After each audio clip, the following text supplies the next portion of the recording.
Bonjour à toutes et bonjour à tous. Nous sommes le lundi 22 mars, il est 10h01 et je vous souhaite, comme chaque lundi, la bienvenue à cette nouvelle revue de marché Ishimoku consacrée au marché des cryptos, forex et indices. J'espère que vous allez bien. Si vous venez ici pour la première fois, je vous salue, je vous souhaite la bienvenue ainsi qu'à toutes les autres personnes qui viennent chaque lundi et que je remercie encore, ainsi que tous ceux qui visionnent ou revisionnent la vidéo sur YouTube. Et vous êtes très nombreux, de plus en plus nombreux. Je vous en remercie vivement.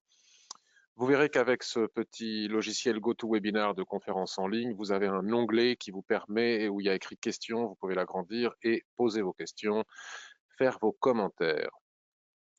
C'est ce que je vais aller regarder tout de suite pour prendre quelques instants avant de démarrer. Ça me donne la pêche, ça me fait du bien.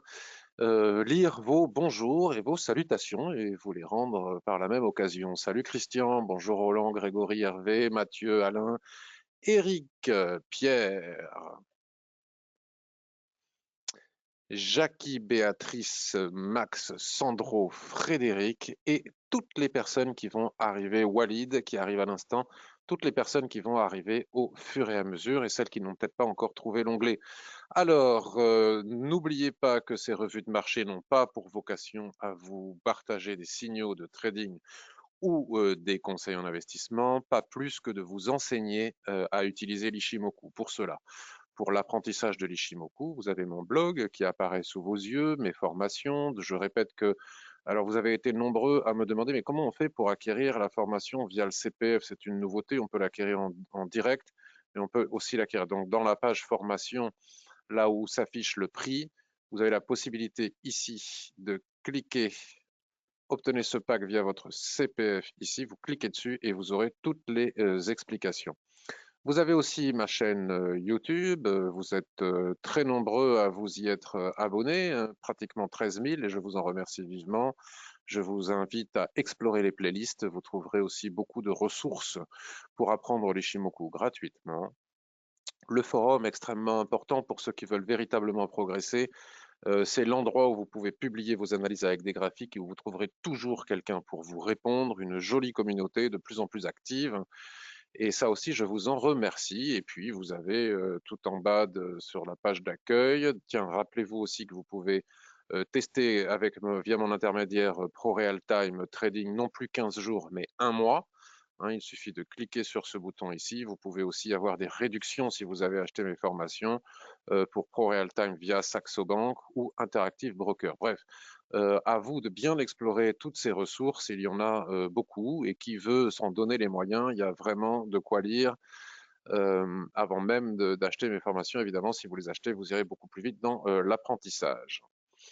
Voilà, ça c'est pour les présentations.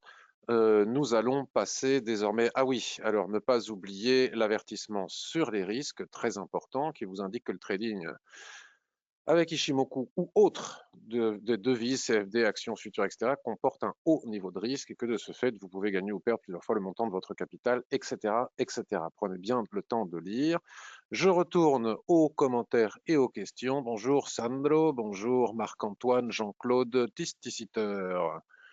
Bonjour René, et c'est parti. Alors, je dois vous dire que ce matin, hier non plus, je me suis autorisé un vrai week-end, ce que je ne fais pas souvent. Alors, je me plains pas, j'ai beaucoup de temps libre, hein, mais je me suis déconnecté des marchés, je n'ai pas regardé les graphiques, et donc du coup, je me suis autorisé à ne pas regarder mes mails et vos propositions ou demandes d'analyse sur le Forex, et je vous comptais le faire ce matin. Ce matin, vous connaissez sans doute la chanson si, comme moi, vous avez des enfants, entre le lycée, les tramways qui marchent pas, la fille qui est en retard, le petit qui l'école, ceci, cela, boum, boum, boum, boum. Je suis arrivé en catastrophe au bureau et je n'ai pas eu le temps de regarder vos demandes d'analyse et je m'en excuse. Salut Ludovic, salut Salomon. Alors du coup, j'ai vu passer sur Twitter EuroGBP, AUDCAD, il y en a sans doute d'autres. Vous m'avez peut-être envoyé des demandes d'analyse par mail. Je vous prie de bien vouloir m'en excuser. Je ne vais pas pouvoir y répondre de façon concrète, sauf si je passe dessus par hasard aujourd'hui, puisque, comme je vous le disais, je n'ai pas eu le temps de les regarder. C'est parti, on va commencer avec le Bitcoin, l'Ethereum et le Litecoin. Alors, je répète encore une fois que je ne suis pas un spécialiste des crypto-monnaies. D'ailleurs, suite à mes dernières analyses de crypto-monnaies sur YouTube, j'ai eu un sympathique commentaire d'une personne qui me disait tu devrais laisser tomber les cryptos. Alors peut-être qu'il faut que je laisse tomber les cryptos, cela parce que ça fait plusieurs semaines que je dis que je ne suis pas capable, moi personnellement, de trader actuellement ces actifs parce que je les considère trop volatiles. Et même si je devais trader ces actifs, j'ai l'impression, en les regardant peut-être à tort, c'est peut-être pour ça qu'on m'a dit de passer à autre chose et peut-être avec raison. Après tout, on ne peut pas être spécialisé en tout, même si l'Ishimoku permet de faire une analyse technique de n'importe quel actif sans qu'on ait une connaissance particulière de cet actif. Je considère que cette poussée des derniers mois ressemble un peu à une bulle. Je n'aimerais pas être à l'achat du Bitcoin. J'aurais très peur que la bulle éclate et en même temps, force est de constater que les personnes qui, elles, n'ont pas peur et achètent du Bitcoin gagnent probablement beaucoup d'argent. Cela dit, que je doive passer mon chemin sur les cryptos ou pas, je pense malgré tout que la personne qui achète ici à 57 800 et qui doit se taper un retracement ici de 43 500, c'est-à-dire de plus de 1000, attendez, je n'arrive même pas à compter tellement c'est énorme, 58 000 à 43 000, ça fait pratiquement 1500 dollars de retracement, et bien, même pas 1500, qu'est-ce que je raconte 10 000, enfin, c'est des sommes astronomiques de retracement. Bon, à moins qu'on les trade sur CFD, parce que je crois que ça existe aussi en CFD et qu'on peut acheter des micro-lots, à ce moment-là, c'est compliqué. Mais enfin, de tels retracements avec aussi importants, je souhaite quand même bon courage pour les stop-loss, pour ceux qui en mettent, à ceux qui achètent en haut. Même celui qui a acheté ici, hein, bon, bref, moi je ne suis pas capable de trader des actifs aussi volatiles avec tellement d'écart entre les poussées et les retracements. Techniquement parlant, nous avons ici un avalement qui vient à peine chercher la Tenkan-sen comme ça, qui est puissant, et ça repart dans le sens inverse. On retombe ici, on a à nouveau des chandeliers japonais. Donc admettons ici, je suis sur un graphique hebdomadaire, que je décide d'acheter ici et maintenant, que je sois compétent pour analyser les crypto-monnaies ou pas. Personnellement, j'ai des règles que j'applique d'analyse technique que j'applique à tous les actifs. Je n'achète pas un actif qui est aussi éloigné de la Tenkan-sen. Ça ne se fait pas. Voilà, si on veut durer sur les marchés et respecter les règles de l'analyse technique avec Ishimoku, on n'achète pas du Bitcoin quand il y a un tel écart avec la Tenkan-sen. Sinon, voilà ce que l'on peut subir. Alors, le gars qui a acheté ici, il peut faire la leçon. Celui qui a acheté ici, il fait moins le malin, à mon avis. Là, c'est trop éloigné de la Tenkan-sen. Si ça se trouve, ça va continuer, ça va décoller, ça va partir à 70 000, mais la réalité, c'est qu'on n'en sait rien. Donc, c'est quand même un pari. Je ne vois pas ce que l'on peut. On n'a pas de critères fondamentaux. On n'a pas d'autres critères, selon moi, que l'analyse technique pour trader le Bitcoin. Trader le Bitcoin sur ces niveaux de valorisation dans une telle configuration de surachat, en pariant sur le fait que ça va continuer à exploser des records, ce qui est le cas, hein, ce qui est le cas depuis maintenant le 1er février ici, voire même depuis le début décembre, moi personnellement, je ne m'y risquerai pas. Donc, à part tracer des niveaux de support et résistance, que tout le monde peut faire parce que c'est extrêmement facile, je ne vois pas ce qu'on peut faire. Là, on voit bien qu'on a un niveau de résistance. On ne sait pas s'il va casser ou pas, et on n'a pas de repère non plus pour s'appuyer dessus. Ici, nous avons un niveau de support. Juste en dessous, on a la Tenkan-sen, et à un moment donné, il va bien falloir que ce formidable actif qui ne sait que monter et qui monte de façon violente retrace à un moment donné. Alors peut-être qu'on va découvrir que c'est un actif qui ne retrace jamais. Qui sait? Bon, voilà, je ne peux pas en dire plus pour le moment sur le Bitcoin. Si je regarde un graphique daily, ben, vous voyez la résistance que je viens de tracer ici qui ne tient pas compte de la mèche a été cassée. On retrace, on fait des chandeliers de retournement. Ici, regardez. Les personnes qui ont acheté ici en haut suite à ce doji ont quand même subi tout ce retracement jusqu'à la Kijun-sen. Donc bon, ce que l'on peut constater, c'est qu'en daily, la Kijun-sen supporte relativement bien la tendance haussière. On peut même tracer une droite de tendance. Et malgré le surachat, il n'est pas interdit d'acheter par exemple un repli ici sur la Kijun-sen qui s'entrelace avec la ligne de tendance pour repartir chercher la dernière résistance, voire encore et encore continuer à exploser les plus hauts historiques. Néanmoins, ça reste quand même complètement suracheté et à un moment donné, quelqu'un va le faire et ça va repartir dans l'autre sens. Donc, face à cette incertitude, moi, à part dire que je peux tout à fait comprendre qu'on achète ces niveaux, je ne pourrais pas acheter le Bitcoin dans ces circonstances. Voilà pour une analyse journalière et hebdomadaire. Alors, si on veut une analyse un peu plus court terme, admettons qu'on passe sur du H1, mais vu la volatilité de l'actif, vu les mèches, vu les mouvements violents pour le trader en H1, c'est quand même pas si simple non plus, hein. Après, il y a des gens qui aiment le trading sportif, ce je ne critique pas et je peux tout à fait comprendre. Nous avons ici en H1 tous nos niveaux que l'on a tracés sur les niveaux supérieurs. On va plutôt tenir compte ici des 61 100 points plutôt que du niveau juste au-dessus. Puis, la Kijun-sen Daily, on a vu qu'il s'entrelace quelque part par là avec cette ligne de tendance qui apparaît toujours sur le graphique.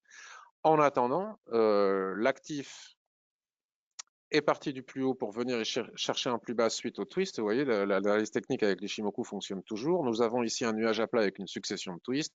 Et il est très facile, Ishimoku ou pas, puisque ici nous avons un point de contact, un point de contact, un point de contact, un point de contact. En bas, on n'en a pas encore beaucoup, mais il est très facile de tracer une boîte intermédiaire.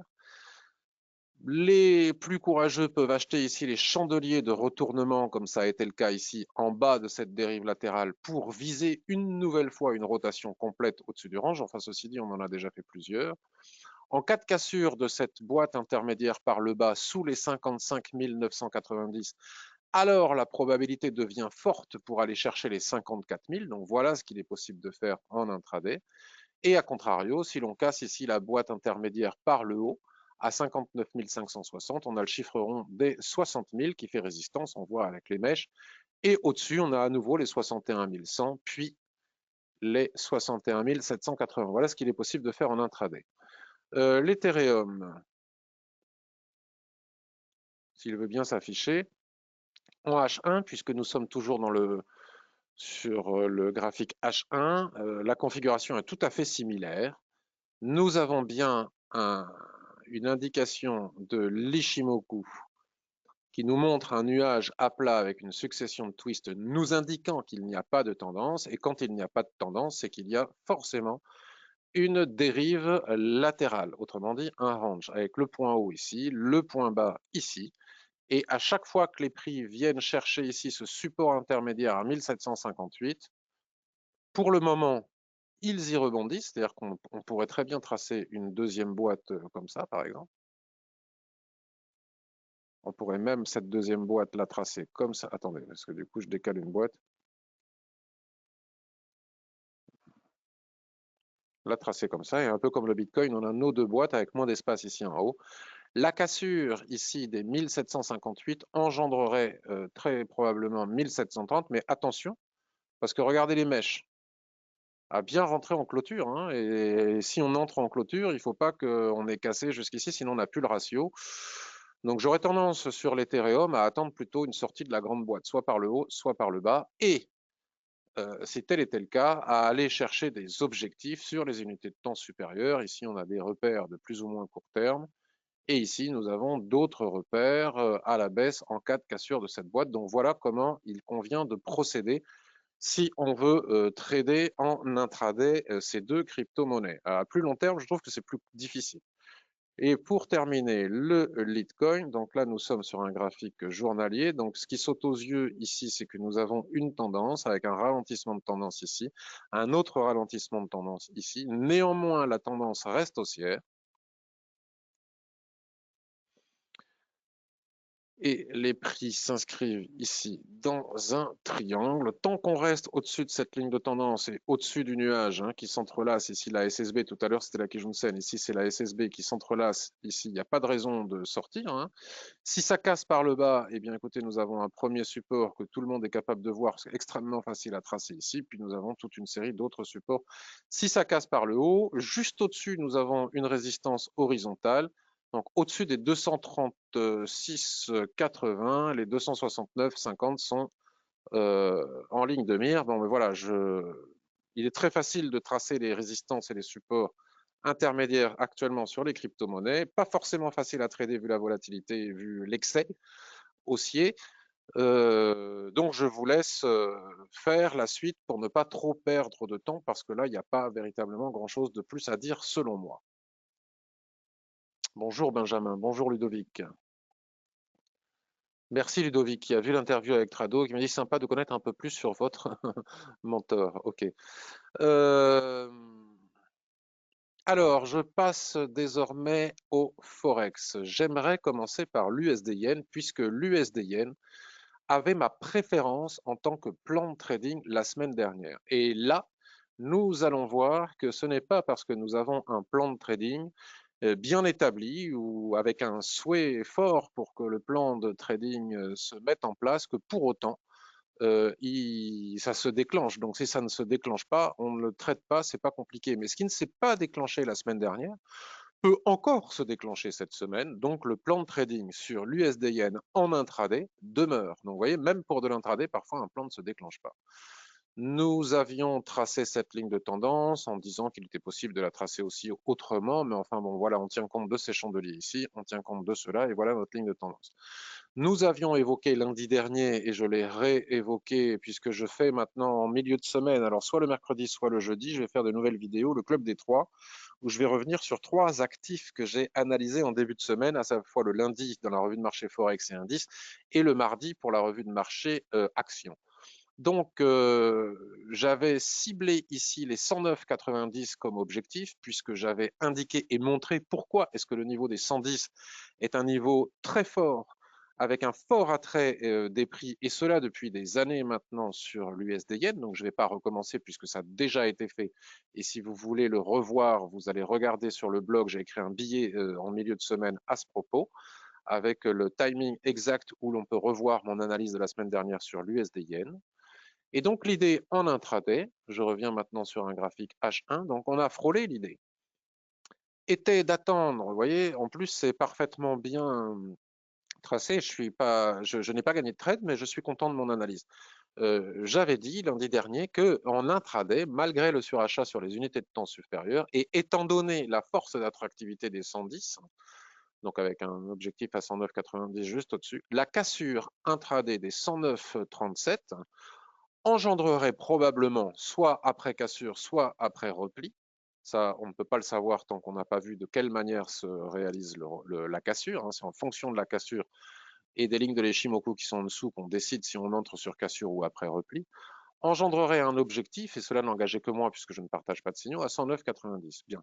Lundi dernier, nous étions là, lundi 15 mars. Donc voilà, on a frôlé, ensuite on est redescendu. Ici, le mardi, on a refrôlé, on est redescendu. Ici, le mercredi, chaque jour, on est venu chercher la résistance ici des 109,37, enfin juste en dessous, hein, d'où l'importance d'attendre de casser juste au-dessus. Et puis rebelote le jeudi, et puis patatras, finalement c'est reparti à la baisse. C'est pas bien méchant, hein, c'est une mini baisse d'un point de vue temporalité. Et en attendant, les 109,37 évoqués n'ont jamais cassé pour le moment, donc pas de possibilité d'entrer pour aller chercher les 109,90. Donc, où en sommes-nous actuellement? Si on regarde un graphique H4, on retrouve ici la ligne de tendance hein, qui coiffe les prix sur les unités de temps supérieures. Donc là, c'est les mèches qui dépassent sur les unités de temps supérieures. On a bien ici notre résistance, j'attends de casser 109,37 pour l'intraday pour aller chercher les 109,90. Ici, nous avons un nuage qui s'aplatit complètement, qui explique, qui montre, qui indique lorsque le nuage est tout fin comme ça que la volatilité est faible, ce que l'on peut constater. Depuis le 9 mars, nous avons une micro-volatilité sur l'USD Yen. C'est la raison pour laquelle le nuage devient tout fin. Hein, c'est un indicateur de volatilité passée. Et bien que le nuage n'est pas twisté, nous pouvons coiffer les prix avec une résistance horizontale qui se situe juste au-dessus celle que j'attends pour pouvoir éventuellement entrer à l'achat et ici à 108,39. Donc nous avons quand même pratiquement 100 points d'écart hein, à l'intérieur de cette dérive latérale. Ici se trouve le point bas de cette probable dérive latérale. Je dis probable parce que tant qu'on n'est pas venu la retester une deuxième fois, on ne peut pas parler encore de range. On a un autre support juste en dessous à 108,24.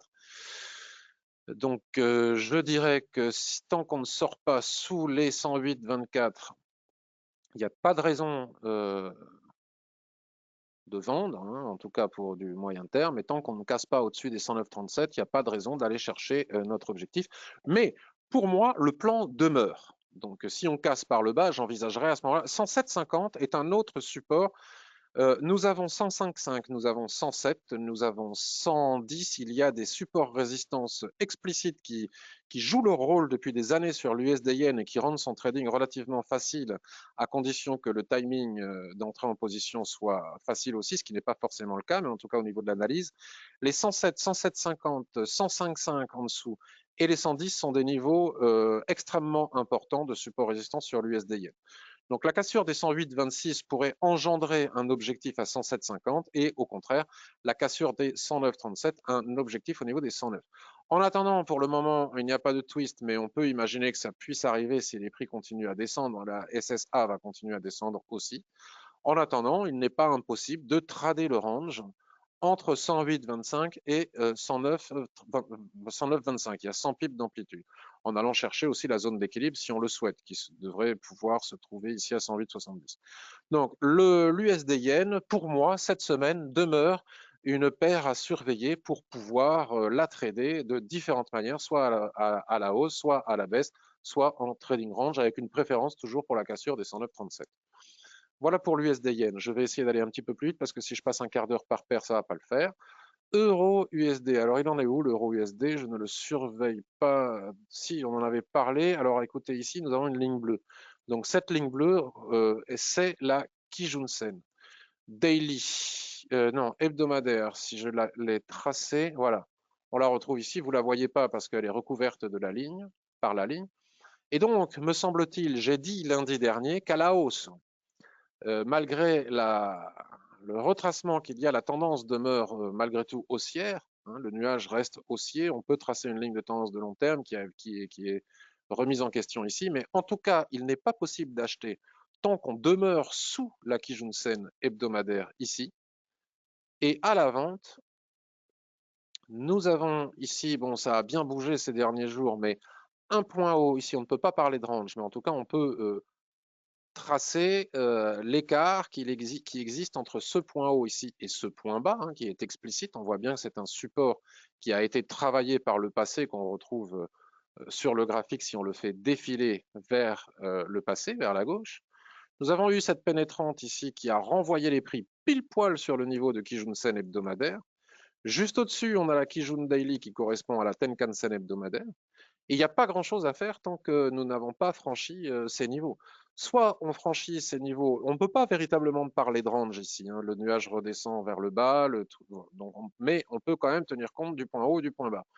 Tant que ce point bas n'est pas cassé, il n'est pas possible d'envisager d'aller chercher en intraday les 1,18 qui se trouvent ici, l'extension de SSB, puis l'extension de SSB suivante à 1,1760.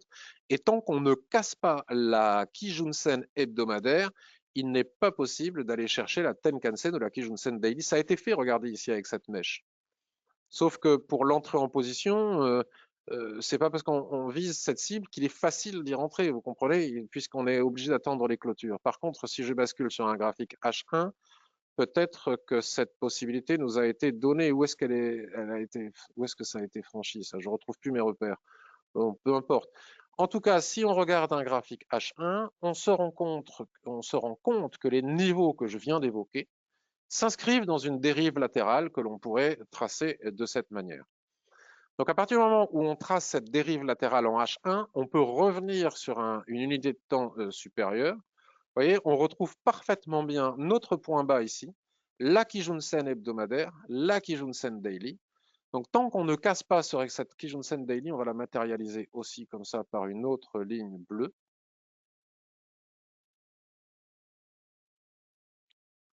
Pour bien savoir qu'il s'agit de la Kijun-sen. Tant qu'on ne casse pas ce range horaire, on ne peut pas viser plus bas.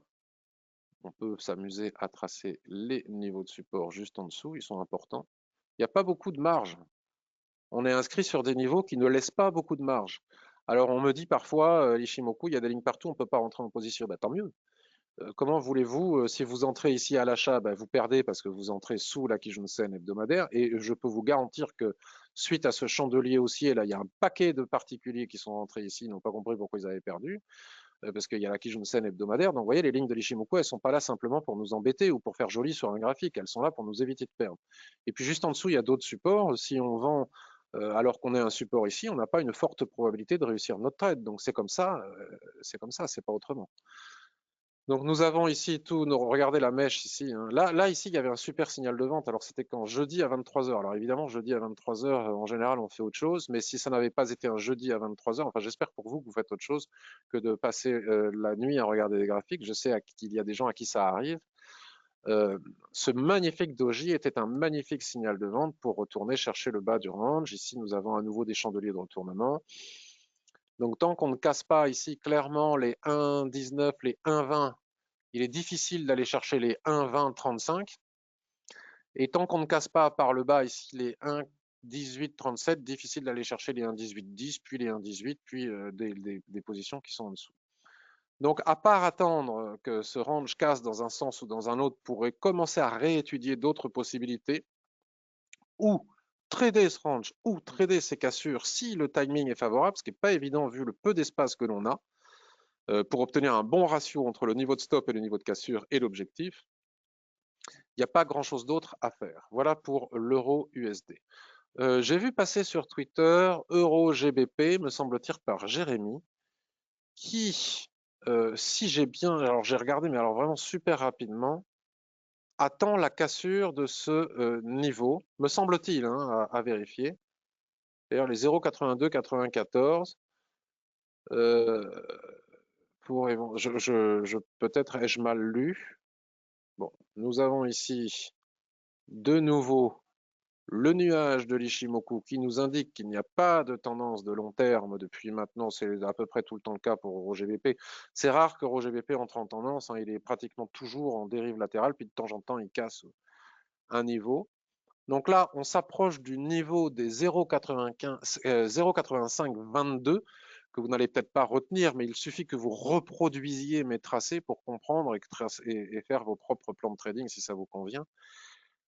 Les prix sont survendus, donc on ne pourra pas vendre cette cassure tant que les prix sont trop éloignés de la Tenkan-sen, sinon on court le risque de se faire stopper rien que par le mouvement qui va permettre au prix de rattraper la Tenkan-sen ou de dériver latéralement le temps que la Tenkan-sen revienne jouer son rôle qui consiste à coller au prix.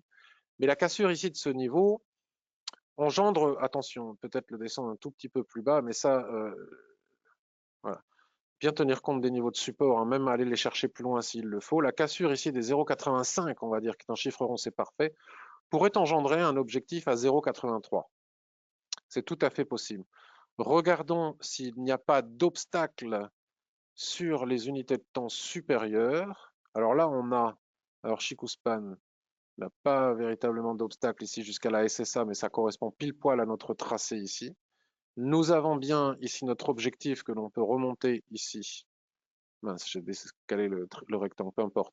Sur la SSB du nuage, qui serait finalement la borne basse, parce que je vous disais que cette paire ne fait jamais de tendance ou presque, qui serait finalement la borne basse de ce grand rectangle mensuel dans lequel les prix sont incrustés depuis 2016.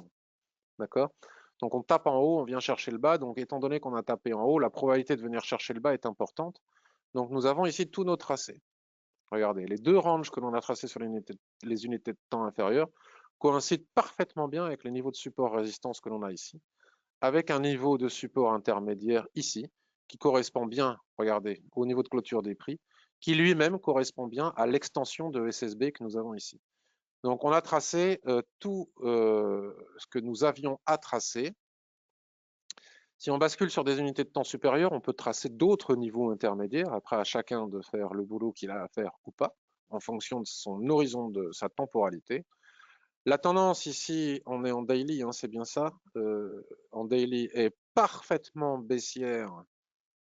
Il n'y a pas photo, hein, c'est un nuage parfaitement bien orienté, une Tenkan-sen parfaitement bien orientée sous la Kijun-sen. C'est une configuration parfaite en tendance et nous sommes en train d'arriver sur un niveau de support important qui pourrait permettre au prix de rebondir, revenir chercher la ligne de tendance ici. Moi, personnellement, dans la configuration actuelle, Ici, si on tient compte des niveaux de résistance et support, le repli sur la Kijun-sen qui a donné naissance à cette presque étoile filante, parce qu'il y a une mèche trop basse en dessous pour qu'on puisse l'appeler étoile filante, donc on l'appelle une presque étoile filante, a donné ici un signal permettant de revenir chercher probablement cet objectif, 0,85, hein, c'est le chiffre rond. Sous les 0,85, alors nous pourrions aller chercher les 0,8410 puis les 0,8350. Donc voilà encore un plan de trading pour cette semaine sur l'euro GBP, paire que j'aime pas beaucoup trader parce que un peu lente pour du forex selon moi. Qu'est-ce que l'on pourrait aller regarder d'autre? Ah oui, alors nous avons toujours de très intéressants des paires qui taquinent soit des supports, soit des résistances qui datent de 2018. On en avait parlé déjà lundi dernier. Et par exemple, nous avons dans cette catégorie l'AUD-Yen. Et il est difficile de prévoir dans quel sens ça va partir. Regardez ici, 5 mars 2018. Regardez, 2018, 2018, 2018. Ici, nous sommes le 3 décembre 2018, puis ça s'effondre. Et on revient chercher ces niveaux. On a cassé ce niveau, j'en avais parlé la semaine dernière. Et juste au-dessus, nous avons un autre niveau qui correspond à l'extension de Kijun-sen qui se trouve là. Et si on bascule sur un graphique mensuel, me semble-t-il, même là on le voit hein, sur l'hebdomadaire, on voit bien que c'est aussi un niveau de résistance de long terme. Donc on est sur ces niveaux, c'est compliqué. On va regarder la dernière mèche est venue se fracasser. Donc encore une fois, ici, les gens, les super enthousiastes qui achètent ici pourraient dire purée, Ishimoku m'embête. Vous avez vu comme je fais des efforts pour être poli. Ishimoku m'embête, je pense à d'autres terminologies, mais je reste poli. Ishimoku m'embête, purée Ishimoku m'embête, voilà. Je veux acheter et je ne peux pas acheter. Ben oui, mais merci Ishimoku de nous embêter, puisque grâce à cela, on n'entre pas en position à l'achat en se disant c'est haussier, c'est haussier, c'est haussier, puisque nous avons des résistances extrêmement importantes. Alors, je disais la semaine dernière que ça pouvait justifier des ventes sous ces niveaux de résistance, mais en même temps, je vois, enfin il y a quelques semaines déjà, en même temps, je vois que les prix, logiquement, on pourrait tout à fait comprendre et accepter des ventes sur ces niveaux, étant donné qu'on est sur des niveaux de résistance historiques totalement surachetés, l'écart entre la Tenkan-sen et la Kijun-sen, l'écart entre les prix et la Tenkan-sen totalement suracheté. Ce doji ici et cette étoile du soir en formation pourrait tout à fait justifier une vente sous ce niveau de support pour par exemple aller chercher la Tenkan-sen qui se trouve juste en dessous. Déjà ça quoi. Alors après si on trade à plus long terme, on peut aller chercher plus loin, hein. On peut aller chercher les 80. Ici nous avons les 82,35 et nous sommes à 83,92, ce qui est plutôt sympathique comme objectif. Alors, voyons voir comment est-ce que l'on peut affiner tout cela en H4. On va dégager tout ce que l'on a tracé la semaine dernière, puisque ça a été cassé. Tous les niveaux. Alors, je fais des bêtises. Celle-ci, c'est la Tenkan-sen. Donc, comme c'est la Tenkan-sen qui m'intéresse et que je veux aller chercher, je vais la mettre en rouge. Je bascule maintenant de nouveau sur mon H4. J'ai fait toute mon analyse. C'est ça l'objectif que je veux atteindre. Néanmoins, je ne suis pas aveugle et je vois le twist du nuage parce que quelle que soit l'unité de temps sur laquelle je surfe, je dois systématiquement regarder le nuage comme... la première chose que je dois faire, c'est regarder le nuage. Donc en regardant ce twist ici, je peux prévoir la probabilité d'un range. Alors quelle serait la borne basse? Probablement celle-ci. Vous voyez, j'ai mis mon niveau de support juste en dessous. Donc je vais le décaler ici, qui correspond à ma probable borne basse. D'ailleurs, il y a eu réaction avec cet avalement sur ce niveau.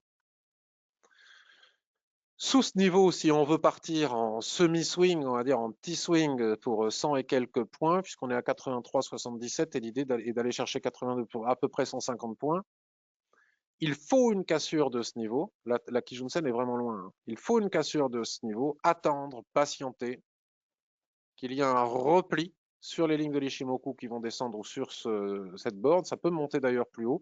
Si ça monte plus haut, une recassure du range. Si ça ne monte pas plus haut, qu'on a des chandeliers japonais sur ces niveaux, on peut, je ne donne pas de signaux et je ne donne pas de conseils d'investissement. On peut envisager, on pourrait comprendre que quelqu'un envisage de rentrer en position pour aller chercher la Tenkan-sen hebdomadaire. probablement qu'il y aura des niveaux de turbulence ici. On n'ira pas forcément en ligne droite, qui peuvent aussi servir pour quelqu'un qui ne veut pas aller chercher ce niveau parce qu'il ne supporte pas d'attendre plusieurs jours ou trop de temps pour qu'on puisse aller chercher des niveaux qui sont trop lointains. On a un niveau ici, un autre niveau ici. Il suffit de tracer des extensions de ces SSB où l'on constate, en observant les prix, qu'elles jouent parfaitement bien leur rôle de support-résistance. Donc, je le note sur un bout de papier. Veuillez patienter quelques instants, puisque j'en reparlerai probablement jeudi pour voir. Donc, j'ai en plan de trading privilégié USD-JPY. Alors, si l'USD-JPY part à la hausse, probablement que je ne pourrai pas vendre l'AUD Yen. Ou en tout cas, si j'en trade un, je ne traderai pas l'autre. Et AUD-JPY, alors c'est contradictoire parce que j'ai un plan. Alors bon, mon USD Yen, il va peut-être casser son range par le bas, ce qui ouvrirait la voie à la UD Yen. Et j'ai l'euro GBP, mais que je note à peine parce que j'aime pas beaucoup cette paire. Voilà. Qu'est-ce que je pourrais aller regarder avec vous? NZD USD pour vous faire part encore une fois de ce formidable outil. Je l'ai là, je vais le décaler. Ce formidable outil, tiens d'ailleurs, il a détecté à nouveau, on va aller voir si cette fois-ci c'est bon. Ce formidable outil qui est le ProScreener Ishimoku SSB M15. Et je suis en train de voir pour, avec Guillaume, je lui ai demandé, alors attendez, comment est-ce qu'on fait ça? Je ne me suis pas encore amélioré, un ProScreener. Tac, j'ai demandé à Guillaume aussi de, alors celui-ci je l'ai en test pour le moment, de créer un ProScreener SSB M15 sur les SSB daily et hebdomadaires en extension. Donc, il détecte aussi NZD USD, donc on va pouvoir aller comparer. Mais pour le moment, il est en test, donc je vous en parlerai plus tard. C'est-à-dire que ce ProScreener est formidable, il donne une quantité de résultats juste ahurissante pour qui sait s'en servir. D'ailleurs, j'en profite pour faire un aparté, puisqu'il y a des personnes qui, semble-t-il, euh, achètent mes formations dernièrement pour avoir prioritairement la box Ishimoku. Ils font les choses à l'envers, il ne faut pas faire ça. La box Ishimoku est une aide complémentaire, est un outil formidable, mais qui ne remplace en rien la formation Ishimoku, puisque si vous avez ces pro-screeners, mais que vous ne comprenez pas l'Ishimoku, vous ne saurez pas vous en servir correctement, et à ce moment-là, ça peut totalement se retourner contre vous. Donc ce ProScreener, il a pour, et ça je l'ai partagé en direct sur Twitter la semaine dernière, il a comme particularité de détecter des contacts des prix en unité de temps 15 minutes avec des SSB daily ou hebdomadaires. Alors là, il s'agit d'un ProScreener qui détecte des contacts des prix M15 sur une SSB daily ou hebdomadaire immédiatement en contact avec les prix. Mais ça fonctionne aussi très bien avec les SSB hebdomadaires et daily en extension, d'où la conception du nouveau ProScreener que je viens de vous montrer qui est pour le moment en test et en affinage. Donc regardez encore une fois la qualité. Je gagne beaucoup de trades comme ça, je ne les partage pas parce que c'est des trades de très court terme, mais c'est vraiment un outil absolument extraordinaire. Euh, J'entendais une personne nous dire que les pro-screeners, qui est spécialiste de l'Ishimoku, ont peu d'intérêt pour elle, cette personne, parce que elle trade peu de paires, etc. Mais même si on trade peu de paires, je trouve que ce pro-screener est extraordinaire parce qu'on ne peut pas aller regarder tous les 15 minutes, même sur peu de paires, si les prix sont en contact avec une SSB daily et hebdomadaire. Et c'est se priver d'une configuration de l'Ishimoku qui est juste extraordinaire. Voilà. Vous pouvez faire des backtests, les pertes sont très rares, il y en a, hein, mais ça fonctionne très bien. Ça consiste à détecter donc un contact des prix avec la SSB daily et hebdomadaire. Bon, je pense que vous avez compris, je l'ai répété 18 fois. Et soit tout de suite, ça dépend de chacun, soit après un chandelier de retournement comme ce marteau, rentrer en position pour aller chercher la Kijun-sen 15 minutes. Alors la Kijun-sen 15 minutes, au moment où ce ProScreener a détecté cette configuration, se trouvait ici.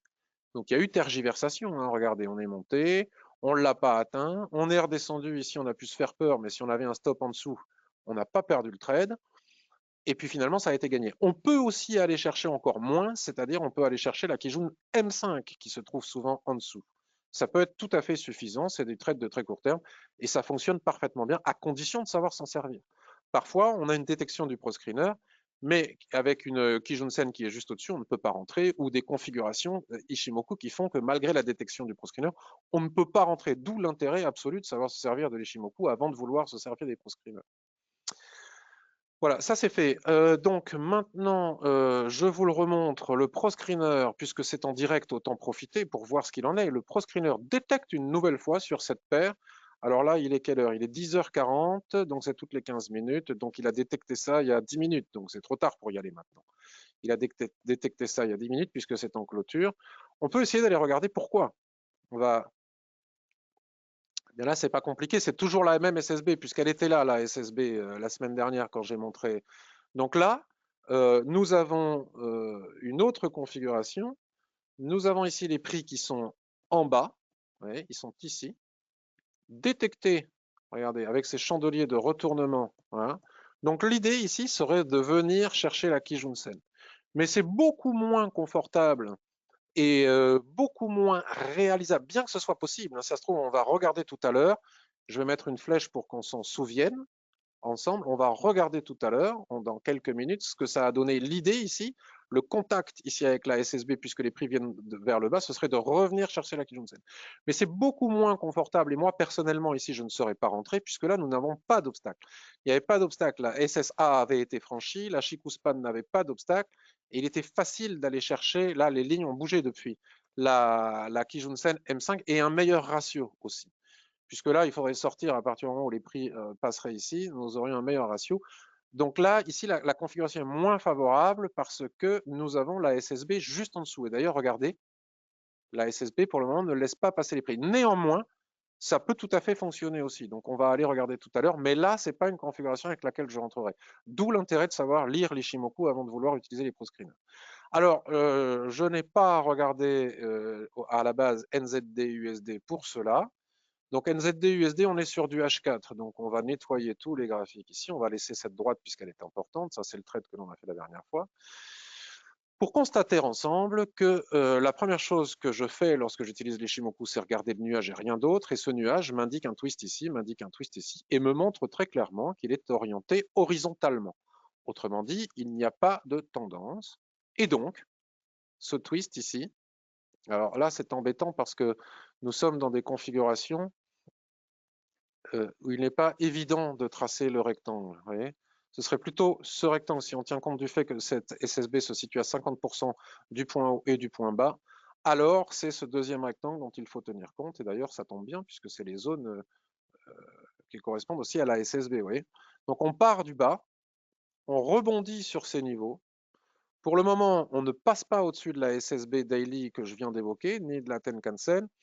Et étant donné qu'il y a un support juste en dessous, vous le savez, lorsqu'il y a un support juste en dessous, la configuration avec twist, borne basse du range ici, etc., ne se justifie pas pour un achat parce que nous savons que tout le monde est capable de voir qu'il y a un support juste en dessous. Et donc, quand il y a un support juste en dessous, ce n'est pas systématique, mais très souvent, les traders qui font bouger le marché vont le chercher.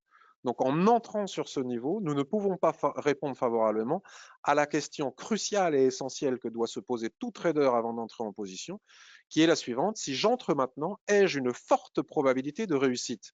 Étant donné qu'il y a un support juste en dessous que tout le monde voit et où l'on sait que souvent les traders vont le chercher, alors la réponse à ma question est non. Et donc, comme la réponse à la question est non, je n'entre pas, même si après, peut-être que ça peut quand même. Voilà, je ne peux pas répondre favorablement à cette question, donc je n'entre pas.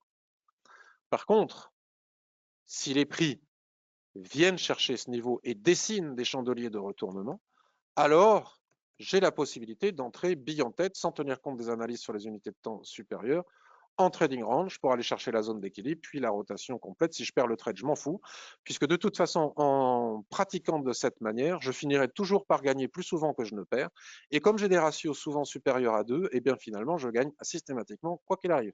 C'est la raison pour laquelle je dis, je m'en fous, et je peux m'abstenir d'aller faire des analyses sur les unités de temps supérieures. Mais cela, c'est à la condition stricte et rigoureuse d'être capable de se tenir à un money management. Les gens qui ne savent pas de se tenir à un money management, qui n'ont pas de rigueur avec le money management, qui n'appliquent pas les ratios, qui derrière font n'importe quoi, etc., de toute façon ne gagneront pas quoi qu'il arrive. Je vais regarder si vous avez des questions et des commentaires, et puis je passe aux indices.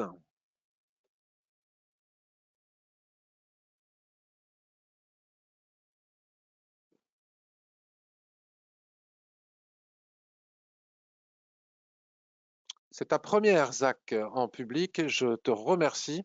Tu me remercies pour le contenu et moi, je te remercie pour être venu et participer.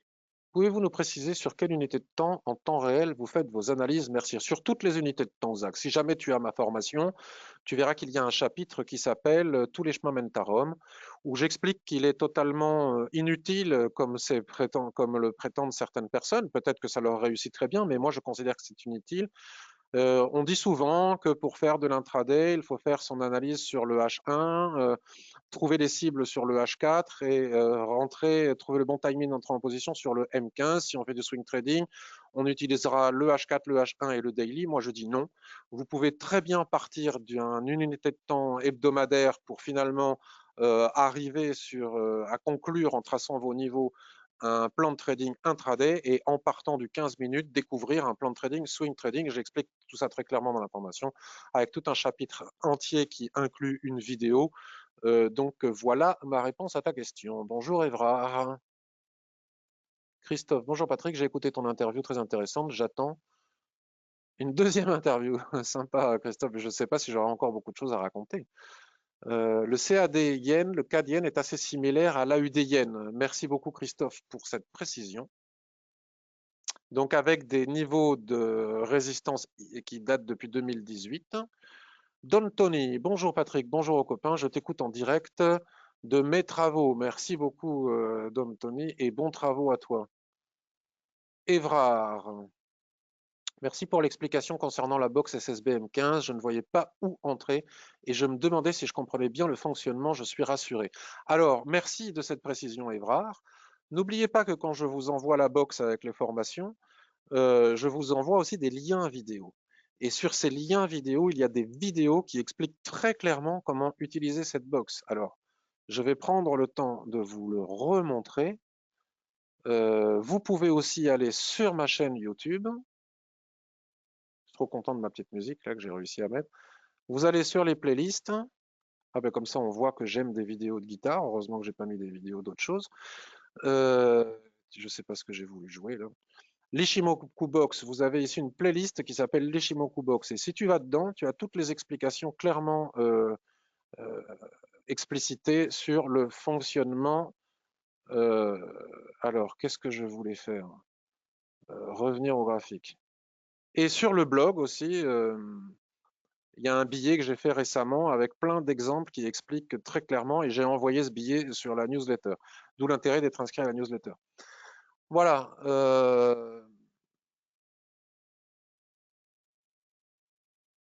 Christophe, que penses-tu de la paire USD-CAD? Il y a une droite de tendance baissière en H4 et le prix 4 heures se trouve proche de la droite ainsi que le nuage résistance. On va aller regarder. Range euro-USD H4, avalement en cours.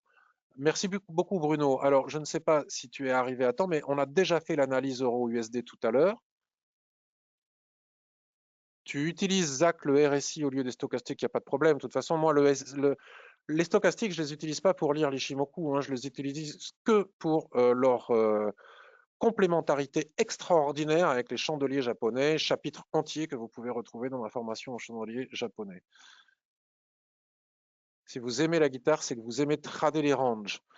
Alors, j'ai pas encore compris le lien, Zach, mais je te promets que je vais y réfléchir pour essayer de le comprendre. Les rectangles, est-ce qu'il y a les rectangles, c'est carré, c'est, je ne sais pas. Je vais chercher à comprendre. Alors, USD-CAD. Après, on passe aux indices. Euro-USD, on l'a déjà fait en début. Alors, USD-CAD. Christophe, que penses-tu de la paire USD-CAD? Il y a une droite de tendance baissière en H4. Alors, on va aller regarder ça. Bon, je vais laisser les tracés que j'ai fait ici, parce que si je les ai faits, ils ne sont pas là pour rien. Une droite de tendance en H4, absolument. La voici, clairement. Et une droite de tendance, on va dire, extrême, qui se situe comme ça. Alors ça, c'est une droite de tendance qui nous fait plaisir. C'est effectivement une droite de tendance, mais elles ne sont pas Extraordinaire, ces droites de tendance. Une droite de tendance, il faut les privilégier lorsque nous avons un point de contact à une extrémité, un point de contact central. Là, ici, il n'y a aucun point de contact central. Néanmoins, on ne peut pas dire qu'elle ne joue pas son rôle. On voit bien que les prix ne passent pas ici. Alors, qu'est-ce que tu nous dis de plus? Il y a une droite de tendance baissière en H4 et les prix se trouvent proches de la droite ainsi que du nuage. Alors oui, effectivement, nous avons la SSB ici, qui est passé juste au-dessus du niveau de résistance que je matérialisais la dernière fois ici. Nous n'avons pas de twist pour le moment. Donc tu as raison, la tendance en H4 est réellement baissière. Les prix viennent taper cette droite de tendance que tu nous montres et ils réagissent. Ici, nous avons un avalement. Donc, par contre, Chikou ne délivre pas, ne justifie pas une vente puisqu'elle est bloquée par les chandeliers ici. Chicouspan, regardez, ici elle avait été bloquée par les chandeliers. Les gens qui ont tenté de vendre ici n'ont pas réussi leur trade. Donc si on vend avec une Chikou qui ne valide pas le signal, on ne peut pas répondre favorablement à la question de tout à l'heure. Est-ce que si j'entre maintenant, j'ai une forte probabilité de réussite? Non, parce que Chikou ne valide pas mon signal. Donc dans ces cas-là, en général, je m'abstiens. Et donc la question que tu poses est de savoir si tu peux vendre ces niveaux. Eh bien, je viens d'y répondre en partie à cause de la Chicouspan. Si on regarde sur un graphique de plus long terme, ça commence à être survendu. On a un magnifique avalement haussier ici, mais qui ne réussit pas à passer sous le niveau de résistance. Et en même temps, on a ici un chandelier, il est prématuré pour en parler puisque nous ne sommes que le matin et on est sur daily, qui a tendance à vouloir aller répondre à ce que tu dis, c'est-à-dire la possibilité de continuer la baisse. Si on bascule sur un graphique hebdomadaire, le problème qui se pose, c'est qu'on est sur un niveau de support très clair, très important. Alors déjà, on a rebondi sur une résistance ici à nouveau. Enfin, non, pas vraiment, en fait, je dis des bêtises. Moi, je trouve que c'est pas... Là, pour le coup, je trouve que la validation sur les unités de temps supérieures, on est sur des niveaux embêtants. Je vais aller basculer sur le mensuel. On a fait une mèche ici qui est venue frôler ce niveau de support extrême. On est quand même très proche de ce niveau de support extrême. On ne l'a pas atteint, la mèche est venue le frôler. Est-ce que les prix vont absolument vouloir y aller? Enfin, les traders vont absolument pousser pour que les prix y aillent? Je ne sais pas, mais vu la proximité de ce support extrême, moi personnellement, je n'irai pas parce que je ne pourrais pas répondre avec un oui franc et massif à ma question de probabilité de réussite. Néanmoins, je comprends qu'on puisse le faire. C'est-à-dire que sous les 1,2487, je pourrais tout à fait comprendre qu'on vende, étant donné qu'avec un stop ici au-dessus, pour aller chercher la Kijun-sen, puis le point bas ici, là, ici, voire davantage. Mais ce n'est pas véritablement validé par la Chikou-Span, et pour d'autres raisons, c'est la raison pour laquelle moi, perso, je n'irai pas. Ceci dit, ça peut très bien y aller. Hein. Ça peut très bien y aller. Ok, parfait. Alors,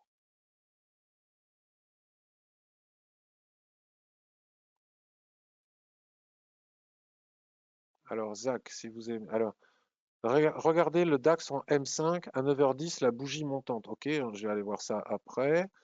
Pierre, bonjour Patrick, est-il possible de jeter un œil sur la UD4? Les prix ont touché la Kijun Hebdo. GBP USD ont fait.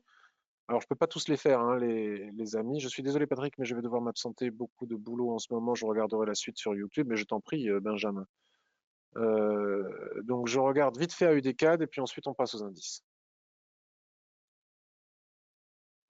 Alors, à UD4. Pierre, est-il possible de jeter un œil sur la UD4? Les prix ont touché la Kijun hebdomadaire et semblent être en range H1.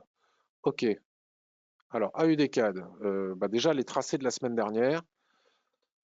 Alors déjà, AUDCAD, les prix ont touché la Kijun Hebdo et semblent être en range H1. Donc voilà la Kijun Hebdo, elle est ici. Alors le problème que l'on a avec AUDCAD, c'est un peu comme l'AUD Yen, etc. C'est qu'on tape des supports.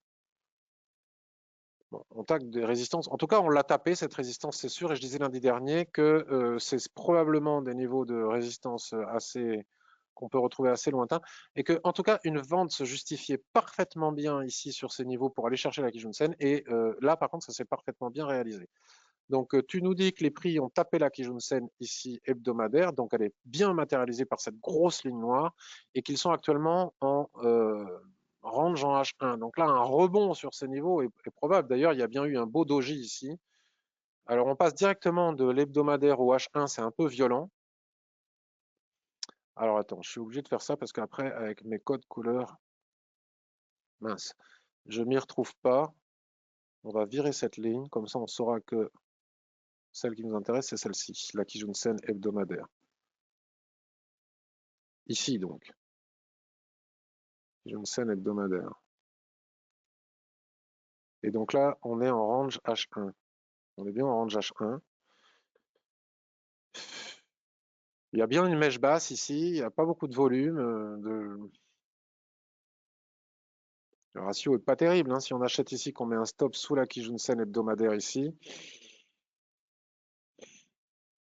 il y a eu ce fort rebond ici qui a renvoyé les prix au-dessus. Depuis, ça passe pas. Qu'est-ce que vont faire les prix? J'en sais rien. Je peux tout à fait comprendre que tu achètes ce niveau pour aller chercher, la zone d'équilibre ici. On voit, hein, juste au-dessus, il y a des niveaux de résistance intermédiaires. 2. Après, si ça recasse ici une nouvelle fois à la baisse, revenir chercher une nouvelle fois la Kijun m'apparaît. Je suis obligé d'aller voir sur les unités de temps supérieures parce que du H1 à l'hebdomadaire, ça ne me suffit pas.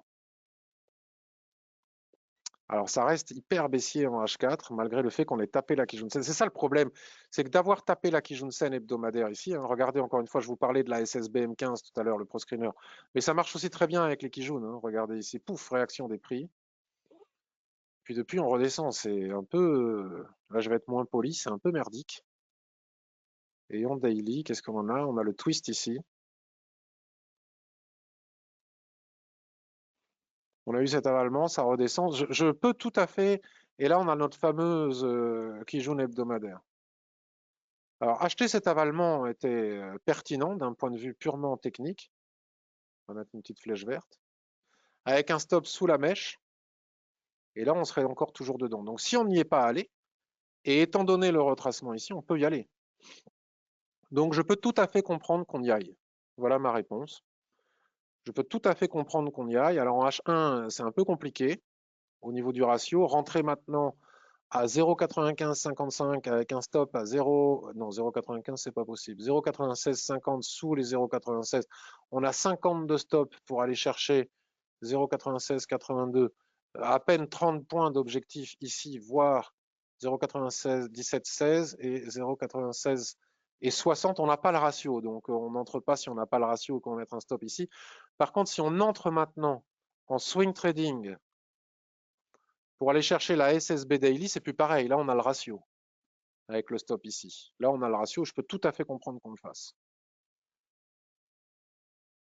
Je suis obligé de faire des analyses. Le problème aussi, c'est qu'on a tapé ici en mensuel. C'est ce que je disais tout à l'heure, des résistances qui datent de 2017, vous voyez, si on ne tient pas compte des mèches. Et on est dans la phase baissière. Alors, il y a des... Comment dirais-je, les unités de temps ne sont pas favorables les unes avec les autres. On est très baissier sur le mensuel parce qu'en réaction avec une résistance de long terme ici, en plus c'est du 4, j'aime pas le pétrole, donc moi perso j'irai pas. Mais je peux tout à fait comprendre qu'on y aille pour trader un éventuel retracement de la baisse mensuelle. Mais attention, le mouvement de long terme foncier, on va dire, est plutôt baissier vu les résistances que l'on a tapées. Mais c'est une bonne analyse et je peux comprendre. Pas en intraday parce qu'on n'a pas le ratio, mais en daily, je peux le comprendre. Alors, le DAX. Tu me disais, Zach, s'il vous plaît, regardez le DAX en M5, il était 10h50. À 9h10, la bougie montante. Alors, le DAX en M5 à quelle heure? 9h10.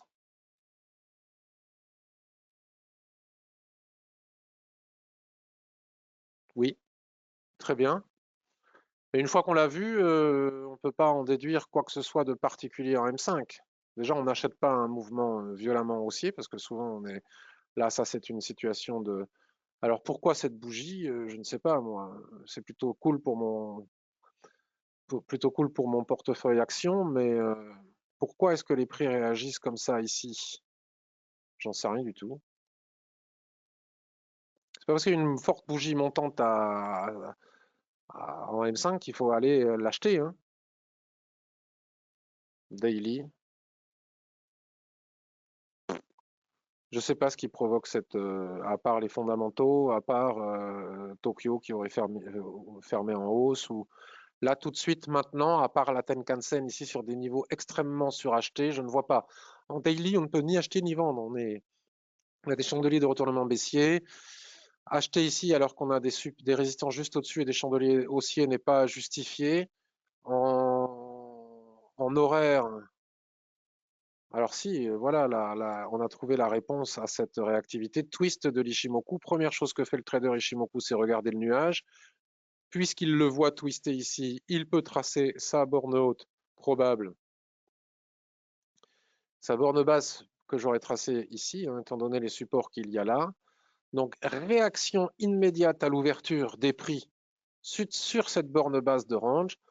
Paf, maintenant, tout de suite ici et maintenant, étant donné qu'on n'a pas acheté en bas parce qu'on ne pouvait pas savoir, on ne peut rien faire parce que si tu achètes maintenant, ton premier objectif, c'est la SSB ici, c'est-à-dire la zone d'équilibre du range avec un stop en dessous. Donc, tu as un ratio négatif. Si tu trades avec des ratios négatifs, tu ne dureras pas longtemps sur les marchés. Je dis ça à toi, mais je le dis à tout le monde. Hein. Je dis tu à tout le monde, en fait. Donc, acheter sous la zone d'équilibre n'est pas possible, c'est trop tard. Là, il n'y a rien à faire. À part attendre, il n'y a strictement rien à faire. Voilà. Donc, ça, c'est fait pour le DAX. SP500, on va aller jeter un œil sur le graphique hebdomadaire pour constater ensemble que ce biseau ascendant qui, comme nous l'avions vu ensemble les semaines passées, statistiquement dans les livres chartistes, a plus ou moins 80% statistiquement de probabilité de casser par le bas, pour le moment, ce n'est pas le cas. On rebondit ici, on a une résistance en haut. Si cette résistance casse par le haut, probablement irons-nous chercher la borne haute de ce biseau, et après, je ne sais pas quoi dire. Si ce n'est répéter ce que j'ai déjà dit toutes les semaines précédentes. Donc je n'achète pas parce que c'est très très haut, mais je ne vends certainement pas. Hors de question de vendre les indices, et cela depuis très longtemps. On ne pourra pas me dire que je n'ai pas une constance sur ce discours. Le Dow Jones, bouf, il a tout explosé, il retrace très légèrement. Toujours, on est toujours dans les spectatives avec cette histoire de taux sur le 10 ans américain.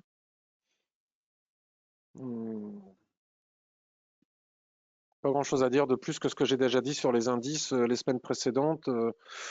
À part radoter, rien n'a changé. Le Nasdaq est le plus sympathique techniquement parlant parce que quand on lit Twitter, on se marre parce qu'on nous indique, je dis on se marre, certains analystes nous disent voilà, j'ai vendu le DAX, tralali, tralaler, mais bon, le DAX, il est coincé. Le DAX, il n'est pas baissier, il est extrêmement haussier. Il souffre un petit peu, il y a une prise de bénéfices massive provoquée par cette tergiversation au niveau de l'inflation et des taux sur le 10 ans américain. Néanmoins, on a deux marteaux consécutifs sur la Kijun-sen ici dans une tendance haussière. Donc, tant que la Kijun-sen n'est pas cassée ici, la tendance reste parfaitement haussière et incontestable.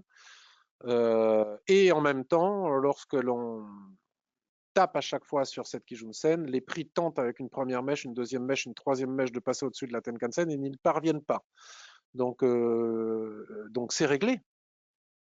Si on tient compte des mèches, on a la résistance extrême ici. Si on tient compte des mèches, on a le support extrême juste en dessous. Donc on n'achète pas sous résistance et on ne vend pas alors qu'on vient de rebondir deux fois sur ces niveaux. En tout cas, pas avant d'être passé sous les 12 630. Donc il n'y a pas de raison de jeter nos techs américaines ou autres pour aller acheter de l'aéronautique ou de la voiture. Ce n'est que mon opinion. Pour le moment, en tout cas. On ne peut pas trader ça en intraday, c'est compliqué. On a des niveaux ici aussi, on peut toujours essayer. Hein. On peut toujours essayer.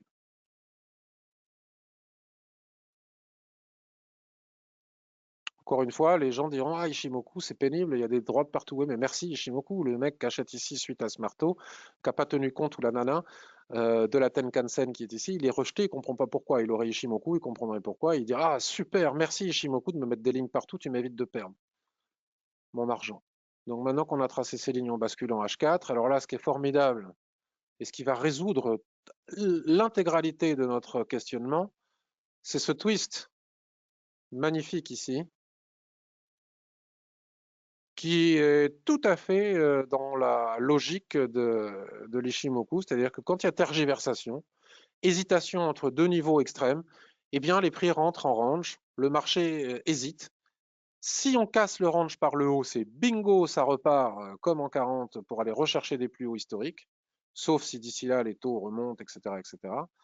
Par contre, si ce premier range casse par le bas, tant qu'on n'a pas atteint notre Kijun-sen hebdomadaire, il n'y a pas de péril pour la tendance. Sous la Kijun-sen, ça devient problématique. Voilà, c'est clair comme de l'eau de roche. Et donc le CAC 40, ben voilà, je ne sais pas ce que c'est que cette ligne, mais elle n'est pas là pour rien, je ne l'avais pas tracée pour rien, et on dessine ce matin, on fait un petit marteau dessus en 4 heures qui vient de clôturer, me semble-t-il. Si je suis bien aligné sur les prix de New York, on a dû ouvrir un nouveau chandelier, à moins que ce soit celui-là. Non. Si je bascule en hebdomadaire, ben il est clair, ma ligne elle est claire, mais je ne sais plus pourquoi elle est là. Mais en tout cas, si elle est là, c'est qu'elle n'y est pas pour rien. C'est les derniers plus hauts. Ah tiens, j'avais pas remarqué, le CAC rattrape enfin, tous les autres indices l'ont fait, vient de retracer 100% de toute la baisse Covid. Il a rattrapé ses petits copains. Difficile d'en dire plus aujourd'hui sur les indices, je ne m'y risquerai pas. Je vais rejeter par curiosité un œil à notre NZD USD en 15 minutes.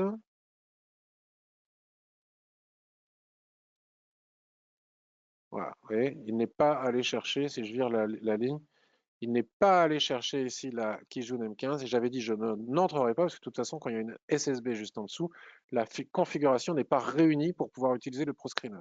Ce n'est pas une configuration idéale comme celle que j'ai montrée précédemment. Donc je retiens l'USD Yen, l'AUD GPI, l'Euro GBP et pour moi c'est mes meilleurs plans intraday pour la semaine. J'en découvrirai peut-être d'autres, mais là tout de suite je n'en ai pas vu. Mais nous ne sommes que le lundi matin. Alors, je vais quand même aller regarder. AUD4, je l'ai fait. GBP-USD, alors, m'en demandait Pierre, mais entre-temps, tu es parti. NZD-USD, voilà, on vient de le faire. De revoir la configuration du ProScreener, on vient de le voir.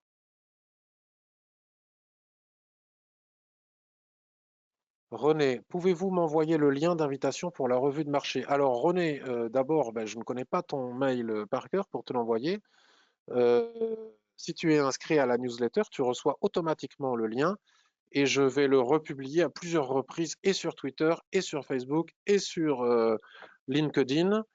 Euh, et normalement, si tu es bien inscrit à la newsletter, tu le reçois systématiquement.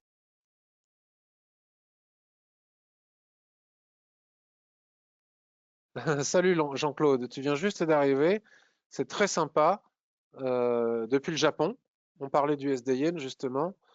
Euh, et là, je vais terminer là-dessus. J'espère que cette revue de marché vous a plu, qu'elle vous a permis de découvrir encore de nouvelles astuces, d'améliorer vos analyses, qu'elles vous est utile en tout cas. En tout cas, tel est mon objectif dans ces revues de marché. J'espère que cet objectif est rempli. En tout cas, je vous remercie de votre écoute, de votre gentillesse et bienveillance. N'oubliez pas, merci de retweeter au maximum si vous êtes sur Twitter, de partager sur Facebook, de liker sur YouTube, de commenter, puisque tout cela contribue à faire connaître ce travail sur cette passion qui est la mienne de l'Ishimoku Kinkoyo et à mieux référencer mes publications sur les moteurs de recherche de YouTube, Google, etc. Merci à tous. Je vous souhaite une excellente semaine. Bye. À demain pour la revue de marché action à 10h30.